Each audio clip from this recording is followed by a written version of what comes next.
Hey, welcome back to the Disney Plus Everyday Challenge, and today we have Christmas Hotel. Yes, the next one in our series of Lifetime Christmas movies.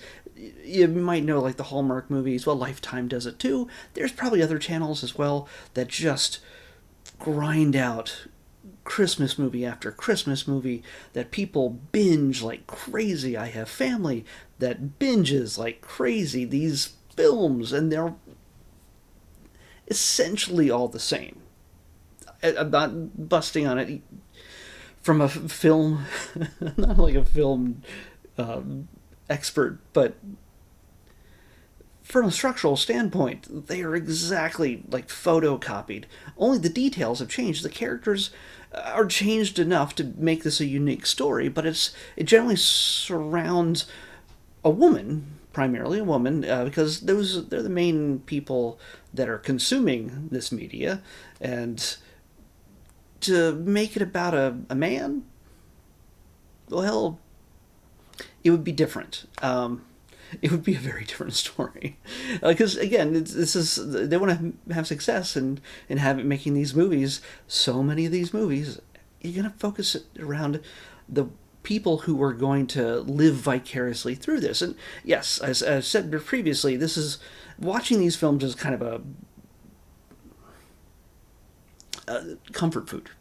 It's blocking out all the other weird chaos and movies and TV and Stranger Things, which is very much not Christmassy, or anything else that's coming. Avatar, Fire and Water, or whatever, Fire and Ash. All those things don't feel very Christmassy. But you want to block out all the other crazy chaos, you watch a Christmas movie, and who has those? Well, Lifetime does, and this one is Christmas Hotel. Christmas Hotel, starring Tatiana Ali. You know her as she was on Fresh Prince of Bel Air, the original one. Not well. She also made an appearance in the new version of it, just called Bel Air. But I saw that in her credits. I just had to make sure. So she plays a character that is very familiar to the structure of these stories. She's living in the big city, and she's got to go back home. There's a business opportunity back home. And who does she run into? Literally bumps into. And I think that's a requirement for most of these films. At this point, you need to physically bump into the person you're going to fall in love with. It's a meet cute that somebody gets coffee spilled on them. It's just the way it is. How else do you meet people? So she she bumps into an old friend, the older brother of her best friend. But yeah, and they're gonna fall in love, even though they are at opposite ends of they just don't like each other the moment they meet, because well, Erin, who Tatiana plays, Erin is she's like a hotel manager in New York City, and she really wants to get like upgrade to being a hotel manager in Rome. But in order to do that, one of the people who owns the hotel, like her name is on the hotel, and they're just super waspy, rich white people who just we own property, and she's not she's not a Mr. Burns kind of evil type person at all. She's just it's sort of the cartoonish rich person, and she's sort of above it all.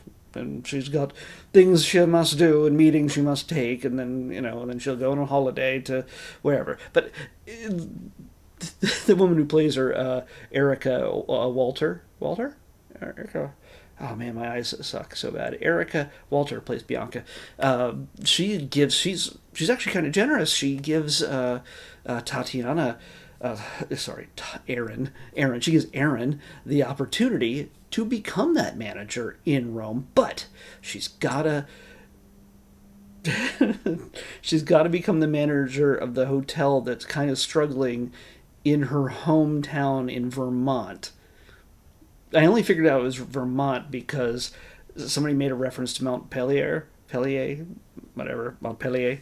and I realized that was in Vermont. So yeah, anyway, she goes up north, and by the way, her hometown of Garland, something Something about Garland.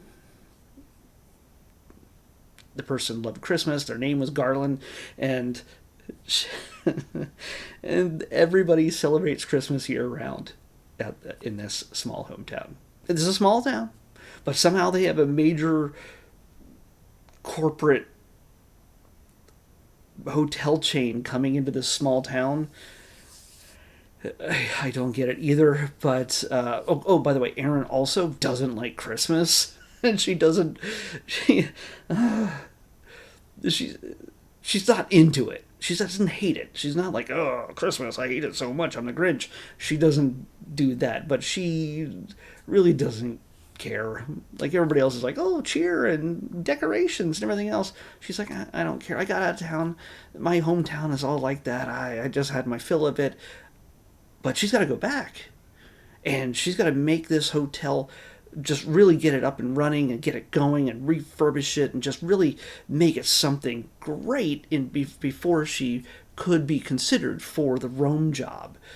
She's got to do it before the investors show up, because there's a ticking clock. The investors are going to show up, and you got to make it work. But there's protesters outside of this new up and coming hotel, this corporate chain hotel. The the locals are protesting outside of it when she arrives, and they don't want something like big and corporate in their tiny town. Understandably, but yeah, I get it. And any type of corporate stuff tends to undermine the small town businesses and things like that. Her dad's hardware shop isn't doing so great. Other people just aren't really getting to fulfill their dreams. A little bit of people struggling here and there. But of course, the guy that she meets literally bumps into and spills coffee on the moment she arrives is her best friend's older brother, and he is helping run the protest. He's kind of in charge of all the Christmas stuff in town. Like, he's putting all this Main Street decorations up. He's in charge of all that stuff. And, well, she runs the hotel, and he's against the hotel being there. Nope. They're not falling in love at all. They're just totally against each other. That's not going to work. Until she gives in. Yes, I'm going to spoil some of this. I have to. You already know the structure of these movies. You know how it's going to end. So I just have to tell you some of the somewhat ridiculous things that have to come into play in order to make this work. She doesn't like Christmas, but she realizes this is a Christmas town. Why not really lean into the Christmas theme, get people on board, and so they're not protesting? And her future boyfriend, his name's Connor, played by Sean Patrick Thomas. He is a chef, and he's actually traveled the world and done chef stuff. And he's come back to the hometown to build a restaurant. Why not invite him to put a restaurant in the hotel and be the chef? Get Dad's hardware store involved and provide lights and all these other things. Get her best friend to paint a mural who's really suppressed her artistic abilities because she's raising a family. She's just not doing what she really wants to do. She loves her kids, yes, absolutely. But she's willing to push them off on her husband for a week or whatever long it takes to draw a mural, paint a mural on in the wall in the lobby of the hotel. So she's helping everybody else out. And of course, falling in love along the way. So, as the ice starts to melt between both of them and they start working together, yeah, things start working out. But then there's the inevitable betrayal. Somebody's gonna betray somebody, but it's not really a betrayal. It's like a misunderstanding of something, or it's a bad timing. Like somebody finds out something before they should. It's gonna happen. Then they have to have a talk, even though they don't want to talk to each other. They have to have a talk, and then they realize, oh my gosh, what a misunderstanding. But I still, sometimes, well, in this case, it doesn't really fix things. It just kind of makes it worse. And, well, of course, she gets what she wants. She gets that Rome hotel manager job. She gets it. But her new boyfriend, who knew she wasn't going to stick around, the goal, she told everybody from the start, her goal was to get to Rome. He's going to get replaced by some other chef they're bringing in from somewhere else, Norway. And yeah, that.